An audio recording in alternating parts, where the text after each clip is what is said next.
All right, we're finishing the second part of section 1.3, and we're still talking about functions and their graphs. So we're going to start talking about relative maxima and relative minima. The points at which a function changes its increasing and decreasing or constant behavior are helpful in determining the relative maximum or relative minimum values of the function. So notice the change. This is where we're decreasing, and then we're increasing, and then we're decreasing, then we're increasing. So all of those show a change of increasing and decreasing.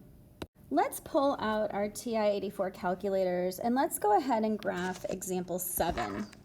Using a graphing utility to approximate the relative maximum and the relative minimum, I said that backwards, of the function, let's go ahead and put in f of x equals x cubed minus 2x squared. So put that in your calculator. All right, so now that you've put that into your calculator, it should look something like this. And remember, the relative maximum and the relative minimum is when the increasing changes to decreasing. So there is a maximum here because it's the top of a mountain and a minimum here. So you can use that second calc and go to max and min and go to the left, go to the right and make a guess. Or you could just make a guesstimated guess. The relative maximum is at 0, 0.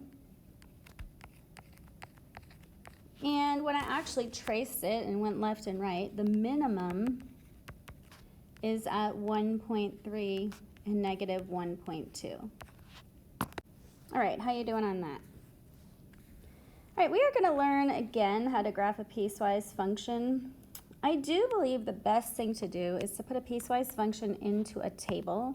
So I'm going to draw my graph here, and I'm going to make a table, and I'm going to use this dark purple for this first one right here when x is less than or equal to negative 4.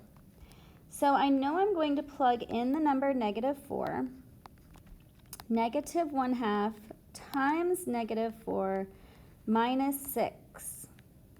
Well, half of 4 is 2, minus 6 is negative 4. So at negative 4, I'm going to have a closed circle because it's less than or equal to.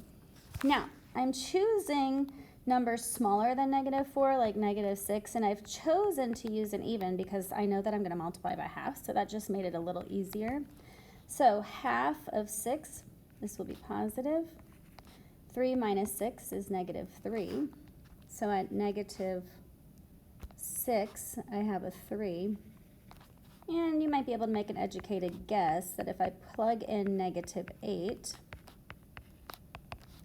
and I get 4 minus 6, we do get a negative 2.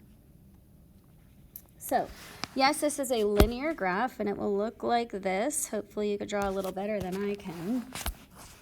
And let's go ahead and plug in numbers. We still have to make a chart, and we still have to go ahead and graph numbers greater than negative 4. So I'm going to start with negative 4.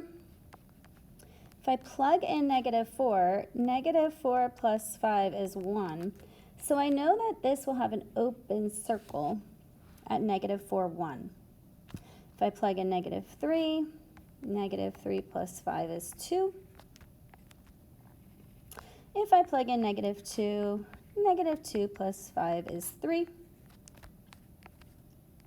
And notice again, this is a linear graph, and we have an open circle, and we have a closed circle to show that we have greater than and less than or equal to. And that is how you graph a piecewise function. We're also going to learn a little bit about greatest integer. This is called greatest integer. I'll write that here.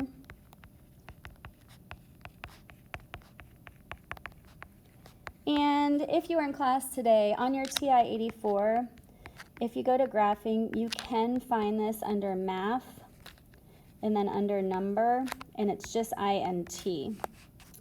And I just want you to have a knowledge right now that the greatest integer is a stepping stone and it's going, in this case, it's going one by one. We're going to work on parent functions where we'll build on this, but I just want you to understand this is a little stepping function, stepping feature, and it's going to look like steps. So, and it will go down here as well.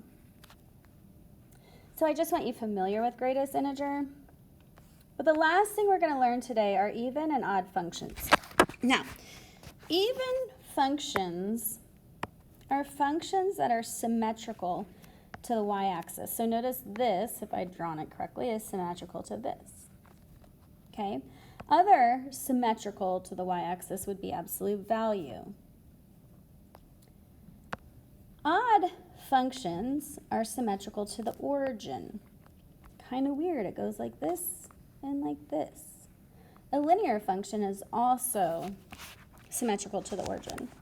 And notice this last one, it's not a function at all. This and this, it's not a function because it does not pass the horizontal line test.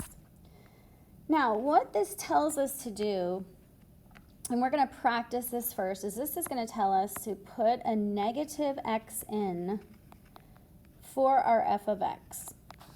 If you get the exact same thing out, it is even.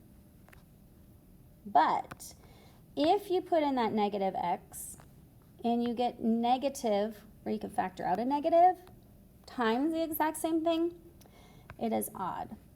So let's look at a few examples to see what I'm talking about. Is this even, odd, or neither? It's asking us for g of x, but instead of putting in x, I'm going to put in a negative x. So negative x to the third minus negative x. Well, this will be negative x cubed plus x.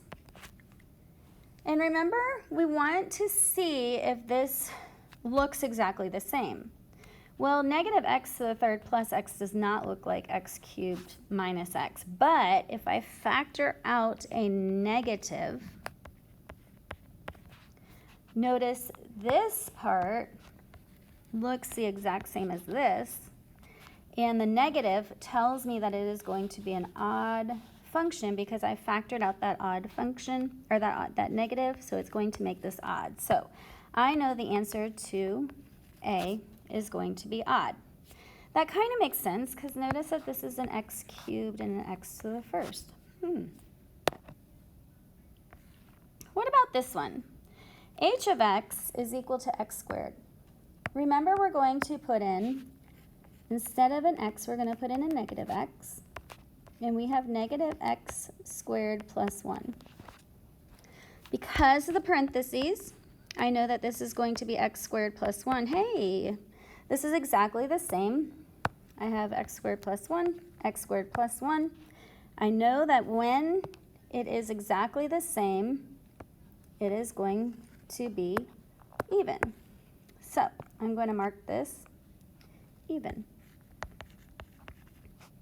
Makes sense because this is x squared. This would be x to the 0. Is 0 even or odd or nothing? Good things to think about. All right, last one.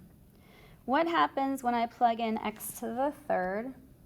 Again, what we're doing is we are plugging in negative.